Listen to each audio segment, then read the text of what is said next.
What's going on, everyone? We're back. We're back. And I finally figured out my Wi-Fi situation. I had a VPN connected, and that's why the last few lives have been absolutely terrible. I thought it was an issue with my computer, but whatever. I digress. The issue has been fixed. This should be smooth sailing, but listen, I'm going to get to the Knicks. And as the title suggests, I'm starting this off with one of the greatest sports moments that I have witnessed in recent memory, and that's Rory McIlroy winning the Masters yesterday on a playoff hole against Justin Rose. Just riveting television. One of the greatest things that I have ever witnessed with my own two eyes. I couldn't imagine being there in person, but watching it on TV was probably just as good. That was unbelievable on Sunday, yesterday, from start to finish. What a roller coaster of emotions for the majority of people watching it. Listen, you could not be a fan of golf. You could be someone who just turned this on for the first time, and I think you would still understand the magnitude of that tournament, because what CBS does, and they do a great job of it, is correctly giving the situation, the right amount of attention. Like, they focus on the important moments. They focus on the importance of the event. And that's true from the start of the broadcast on Thursday until the end of it on Sunday. What an unbelievable job they did. What an unbelievable job from Rory McIlroy, hitting some of the greatest shots in golf history in order to win the green jacket. I mean, how could he have done that in any other way? Really, like, how else could that have happened? You know he struggles with putting in the clutch. He missed a 5-footer on 18 that would have won him the career Grand Slam. Of course, CBS put that graphic up, which I thought was hilarious. The stakes of it, rightfully so, he did that. Whoever did that on the CBS graphics team. But he missed that putt. They go to 18. I thought he had no chance. I thought the second he missed that putt on 18, the par putt to win him the career Grand Slam, I'm like, there's no chance that he wins at this point. And of course, what did he do? He hits another unbelievable approach onto the 18th green, about 3 feet away from the flag, close enough to where those clutch putting issues, wouldn't come into play. I thought there was no chance he could miss that. On a normal occasion, I thought it was 50-50 as to whether he was going to make that. Again, with the stakes being what they were at, on the playoff hole, he makes it. And one of the best scenes that I've ever seen in sports history. The weight of the world lifted off his shoulders. I'm sure you've seen plenty of people, say the same about that. But yeah, I mean, from start to finish, even if you didn't like golf, even if you're not a fan, and I'm not going to sit here and say that I'm a diehard golf fan. I play on my own. I think I'm pretty good. I enjoy the game, but I could not care less about any event besides the four majors. But I for whatever reason, the random events in between, even the players, even the Tour Championship, I just can't get behind. I don't see the real importance in them. These guys are making so much money anyway, and all they really care about is winning the big tournaments. These guys make enough. You know what I mean? They're already, the best players are already pulling in 15, 20, even more money throughout the year. What's an extra $10 million in the Tour Championship? What's an extra $5 million for the players? I can't get behind it for whatever reason. That's just me. If you enjoy golf all year round, cool. I get. I understand. Just for me, I only care about the four majors.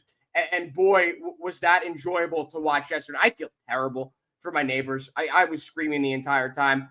I don't think I've ever witnessed something with as big of a roller coaster of emotions as yesterday was. Just, again, as I said, riveting television and one of the greatest moments in recent sports history, even if you're not a fan of golf, even if you hate Rory McIlroy. You had to feel good for him after all the adversity that he's faced, with it being 11 years almost since he's won his last major. He has had, I think 11 or 12 chances at the career Grand Slam at Augusta. He finally does it yesterday. And again,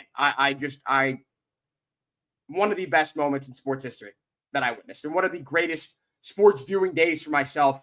And I think plenty of other golf fans or just fans of sports in general out there. There's nothing that matches Sunday at the Masters, especially when it's close. With the last time we saw a really close Masters was 2019 with Tiger Woods. That was, in and of itself, one of the greatest days of my life. I don't think I was in Mexico. I missed the majority of it. My stream was lagging in and out, but I watched it and won some money off of that. I had Bryson yesterday. I big money on Bryson, and I wasn't rooting for him. I almost didn't want myself to win the money. This is what I do with every Philadelphia Eagles game that I bet on. I bet for them. I bet on them. I don't want them to win, but it's a good emotional hedge. People hate me for it, but I don't care. I did it. I mean, listen, I didn't do it. I thought DeChambeau would win. That turned into a massive emotional hedge at the end of the tournament. Rory wins. I'm happy. Bryson choked. Wasn't in it. There was no heartbreaking loss for me. I lost all my money that I bet on the Masters like I usually did, just like I usually do. But I think I and everyone else got the result that we all wanted. So, yeah, again, if you missed it, that sucks. I feel bad for you. But let's get to the Knicks.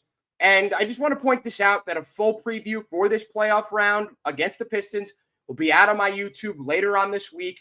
I am actually going to Vegas on Thursday to go see WrestleMania with some family friends. Don't ask. I'm very excited for the opportunity. But I will be not missing, but I will have to watch game one of the playoffs for my favorite team, the Knicks, against the Pistons on my phone at WrestleMania. Yeah, that's my situation. I'm pissed. But what are you going to do? It's going to be a fun event all around. It's going to get really bad really fast if the Knicks start going down in that game. But listen, this is going to be a hard-fought series, whether the Knicks win in 5 or if they sweep them. It's going to be a draining series, especially for a team in the Knicks that doesn't really have an identity. And it's something that I've been saying the entire year long. This Knicks team does not play with the toughness, and you don't need me to, you've heard this all around. This is not just for me. I don't have a crystal ball, and I'm not telling you something that other people aren't. But the Knicks have not had an identity this whole year. Last year, they were one of the toughest teams in the NBA. It was an extremely difficult battle anytime you matched up with the Knicks, whether it be in some random regular season game or whether you saw them in the playoffs. And there was none more evident of that than in that first round against the 76ers. I mean, the scrappiness the Knicks played it with, the hard-nosed defense, the toughness, the mentality, this Knicks team doesn't have. And it's something that a lot of fans I've seen have been yearning for.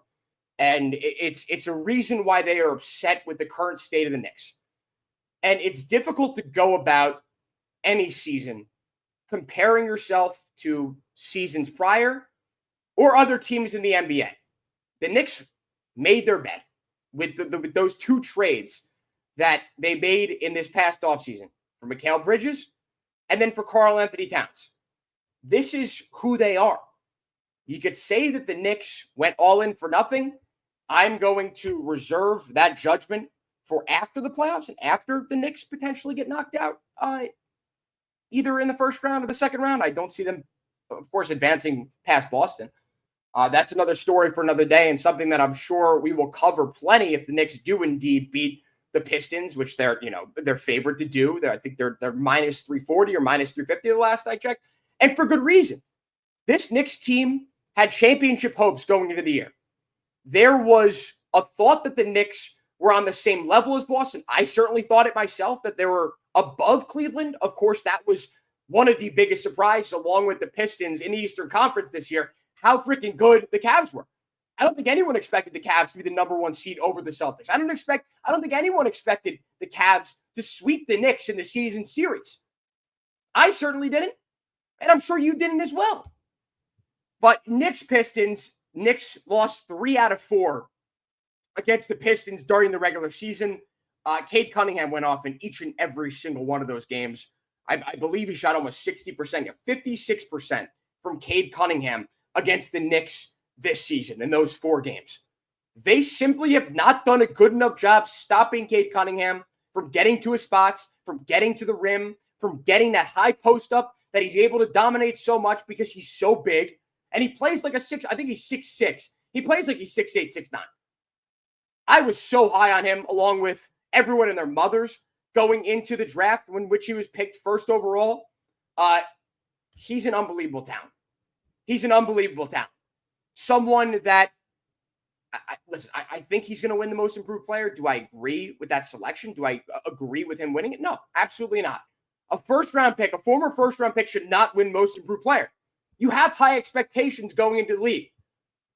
Just because the expectations were lower because of terrible play doesn't mean that the expectation should still be low going into the next season. The Pistons just added a competent head coach, a guy that actually wanted to be there and didn't just take the money just for the sake of it. JB Bickerstaff has had one of the greatest turnarounds in NBA history with this Pistons team. The laughing stock of the league the last 4 or 5 years. You know, they're the laughing stock of the league the last 20 years leading up to this season. They were an absolute joke. And here they are as the 6th seed in the Eastern Conference playoffs, 1 year removed from one of the worst seasons in NBA history from any team. It's not like they really changed that roster. I mean, they did bring in a bunch of guys, a bunch of veterans. Malik Beasley, who's been a revelation, one of the greatest seasons we've ever seen from a bench player offensively. He's been unstoppable. 300-plus threes. I think he should be the favorite for Sixth Man of the Year. It looks like it's going to be Peyton Pritchard. Malik Beasley did start 18 games. We saw this happen a couple of years ago with Emmanuel Quickley, who started a bunch of games down the stretch. That's why he didn't win Sixth Man of the Year. I disagreed with it at the time, and I'm going to disagree with it now when Peyton Pritchard wins the Sixth Man of the Year over Malik Beasley, even though Malik Beasley, as I said, one of the greatest seasons in NBA history off the bench. I don't think that's hyperbole. It's not crazy to say. 16 points, 28 minutes per game. He's really freaking good. But this series, again, as I said, is going to be extremely hard fought. Pistons have some dogs. The Pistons, rightfully so, have embraced the mentality of the city. And it's something that I speak about time and time and time again. Certain teams, certain cities, some certain teams within that city have different mentalities that help them be successful. And most of the teams that have been successful in franchise history have followed that same path, that same mold of a team. You look at the Giants. Really good defensive front. Edge rushers, defensive tackles, they're going to get to the quarterback repeatedly. That's how the Giants have won historically. The Knicks have won historically with hard-nosed defense and a tough mentality. That's what made those Knicks teams in the 90s so successful. Of course, they didn't win a championship. They should have in 1994. They were never able to get past Michael Jordan in the 90s. There's a reason why that team in 1999, the 8th seed, made the NBA Finals. Of course, they didn't have enough talent to get them over the hump. But if you look at those rosters, it's an absolute miracle that they got to where they got each and every season. They just didn't have the talent. What does this Knicks team have? More talent than, in my opinion, any Knicks team since the 1970s. And I really don't think it's close. They're way more talented than the Knicks team in 12-13. They're obviously more talented than any of those 90s teams, which were extremely top-heavy with Patrick Ewing. But this Knicks team has an unbelievable amount of talent. And it is simply inexcusable that the Knicks this season went 0-10 against the 3 best teams of the NBA. 0-10. And they still won 50-plus games, which is another miracle in and of itself. So going into this series, listen, you've heard from Tom Thibodeau that we've got to get it right. We've got to figure this out going into the playoffs. Not what you want to hear from your head coach going into the playoffs for any team, especially a team with expectations like the Knicks do. And the Pistons, as I've said, 3-1 against the Knicks. Of course, this last game, they sat OG. They sat Hart. They sat Cat, too. No, they played Cat. They sat Mitch. Those are the 3 guys they sat. They sat OG. They sat Hart. And they sat Mitch. And the Knicks still should have won that game. And that was a playoff preview. Cade Cunningham got every single thing that he wanted in that game. Shot 67%. Unstoppable. He didn't have OG Anunoby matched up against him. But it's not like OG wasn't matched up against him in the first 3 games. I believe he was. You know, you wish that Mikal Bridges would be able to match up against a guy like Cade Cunningham. You wish that you didn't have to put OG Anunoby on the point guard of the opposing team. But you got to in this situation. Because Mikal Bridges, quite frankly, has been a complete dud on the defensive end for the majority of the season. Besides a few game-saving blocks and a few game-saving plays, has he been consistent at all on the defensive end? Absolutely not. You acquired him to be able to match up against quicker guards. He's getting cooked by said quicker guards. It simply has not been good enough. So you got to look to Tom Thibodeau to match up Cade Cunningham with OG Anunoby. There's simply no other option defensively, with Cade Cunningham being as good as he has been against the Knicks this entire season. Again, as I mentioned, 56% from the field against the Knicks this season. 52% from 3. 52% from 3 against the Knicks. True shooting percentage of 65.7 against the Knicks this year. They have struggled big time at defending Cade Cunningham. Other than Cade Cunningham and Malik Beasley off the bench, the Pistons aren't very top-heavy. It will really come down to whether the Knicks are able to contain Cade Cunningham and make him uncomfortable on the offensive end. And also, it's extremely important that the Knicks match the intensity and the toughness of the Pistons. They could play their own game. They could shoot 50% from 3 and win any single game. But what will the Knicks do when the shots are not falling? What will the Knicks do when they are getting dominated physically by the Pistons? That will determine whether the Knicks are able to win this series in 5, 6, or even 7. The absolute doomsday scenario is we see Tom Thibodeau, as he has so often down the stretch of this season, become extremely incompetent at playing the best rotations possible. That's one. Number 2 is the Knicks have 4 or 5 offensive dud games and the Pistons destroy them physically in the paint. Cade Cunningham shoots extremely well and continues this unbelievable play against the Knicks this entire season. That's how the Knicks lose this series. And again, if you're just joining now, I'm Bryce Gelman. I discussed the Rory McIlroy Masters win. That was unbelievable. Must-watch television. If you missed that, I feel terrible for you. I genuinely do. Riveting television. I discussed that for the first 5 minutes. Talking Knicks now. More of an in-depth preview for the series coming later on this week. I'm going to have to watch this game at WrestleMania. I'm flying out there to visit a family friend to go to WrestleMania. That starts at 6 o'clock Eastern time. So I will be an absolute psychopath in the stands watching the Knicks because I can't miss that for the world. And then I think game 2, I'm going to be on the plane. So this is an absolute disaster of a situation for me. I will get that preview out. I'm going to probably record it on Wednesday, get it out for Friday, right in time for you to indulge in my content before the Knicks and the Pistons face off starting on Saturday at 6 o'clock Eastern. Something that I think I'm preaching to the choir with this. I would love to be excited for a Knicks playoff run, but I am the furthest thing from that. When the Knicks went out and made the trades they made this offseason, the expectations raised, and they raised to an unprecedented height that has not been seen for any Knicks team since the 90s. I think that's objectively true in this case. So with high expectations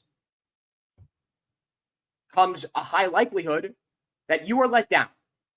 And I'm speaking from experience as a New York Yankees fan, where time and time again, you go into a season having the utmost amount of hope, And then they absolutely let you down. So, listen, I think this Knicks team is approaching the Yankees level of letting down their fans. Of course, it hasn't happened yet. And I'm not going to sit here and tell you there's no chance that the Knicks figure it out against the top teams. Do I give them a high likelihood of doing that? Absolutely not. I think I've seen enough this season to know this Knicks team without generational performances from Jalen Brunson, from Karl Anthony Towns, from OG Anunoby will have an extremely difficult time matching up against the Celtics in the second round. I don't see it happening. The Celtics are coming off a championship. I think there's one silver lining in all that, and that's Jaylen Brown is nowhere near full health. We saw that just about a week ago against the Celtics. They still weren't able to close the game and win it. And that was without Jaylen Brown playing the final minutes of the game. So I think that, against a team like the Celtics that is so good on the road, one of the greatest teams all time this season in terms of road record, and especially what you've seen from Jason Tatum and Jaylen Brown elevating their games when they play at Madison Square Garden, I think it's going to be an extremely tall task for the Knicks to knock off the Celtics in the second round. And of course, based off what we've seen, as I keep saying, not good. So, listen, I'm nervous. I need to see the Knicks somehow win an easy round against the Pistons because I think that you want to talk about absolute zero chance. You want to talk about, and this is a good analogy that I'm making here, you want to talk about Bryson DeChambeau's chances after about hole 4 yesterday in the Masters for the Knicks? Zero chance to win. Well, that's what will happen if the Knicks play an extremely long, hard-fought series against the Pistons. Because no matter who the Celtics match up against, they will probably have a very comfortable series against them. That's just the Celtics. They're that talented. They are proven. They are well coached. And they've got a top 5, top 6 player in the game in Jason Tatum, no matter what you think of him. I don't like him. I think he's corny as hell. I think he's extremely overrated. Still a top 6 player in the NBA. And that is someone the Knicks will have to deal with. And Kristaps Porzingis, who, of course, and this is the least big surprise in the world, that Kristaps Porzingis elevates his game at Madison Square Garden. I mean, what, he hit 7 threes against the Knicks that last game, including the go-ahead 3 in overtime? He was unstoppable down the stretch. That is what we are going to see. You're going to see more and more of that if and when the Knicks face off against the Celtics in the second round of the playoffs. I just think that, like, when you look at the Pistons, when you look at this team, I think their greatest strong suit is their depth. Something the Knicks do not have right now. Even with Landry Shamet playing as well as he has, even with Mitchell Robinson back and looking as healthy as we've seen in about 2 years or about a year and a half when he went down with the injury in November. He was never the same player when he came back from injury in the playoffs. He was probably at 60, 70%. Of course, he gets hurt again with all of Joel Embiid shenanigans. And how about that? How about this season, this past season for the 76ers? Karma's a bitch. 76ers suck.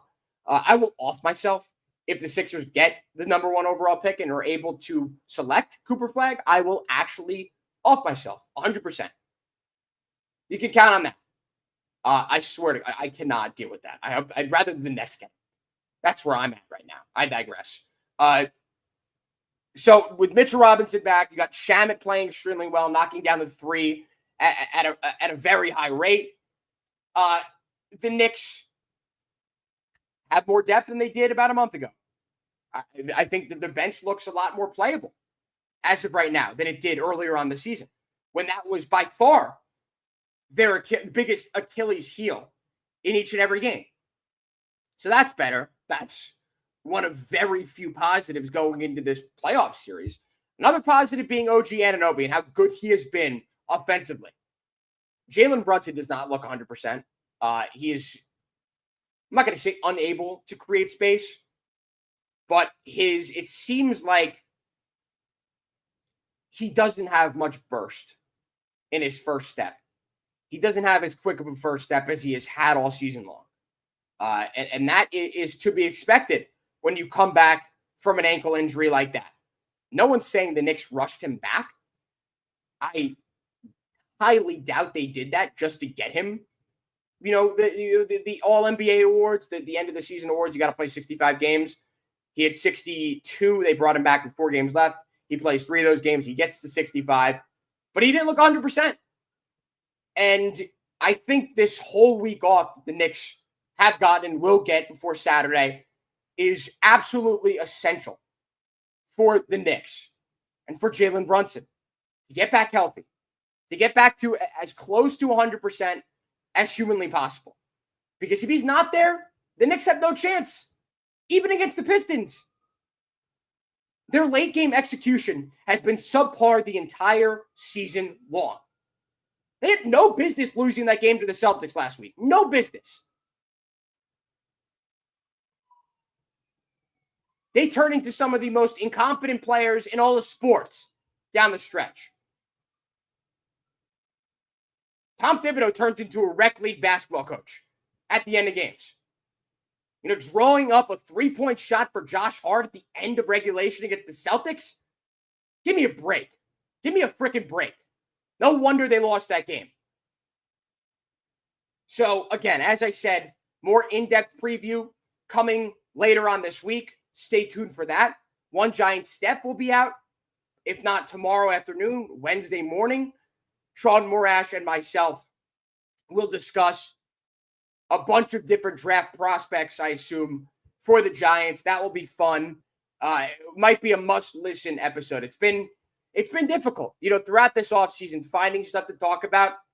But what better is there to talk about, you know, for a 3-win team than the draft? What's there better to get excited about?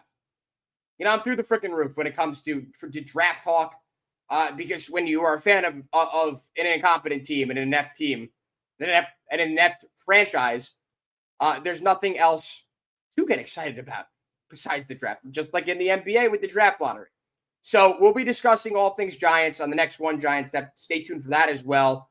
As for Knicks content, when I get back from Vegas, full steam ahead, pregame and maybe postgame for every single game. I work for NBA radio. I work a lot of nights. So the post games might be difficult, but pre-games, Twitter videos, you know, whatever you want. And hopefully it lasts as long as possible. My prediction, I'll give you it in this upcoming preview that, again, I'll post on my YouTube. So I'm not actually going to say anything now, but appreciate everyone for tuning in today. And I will talk to you all on Wednesday and then later on this week. Peace.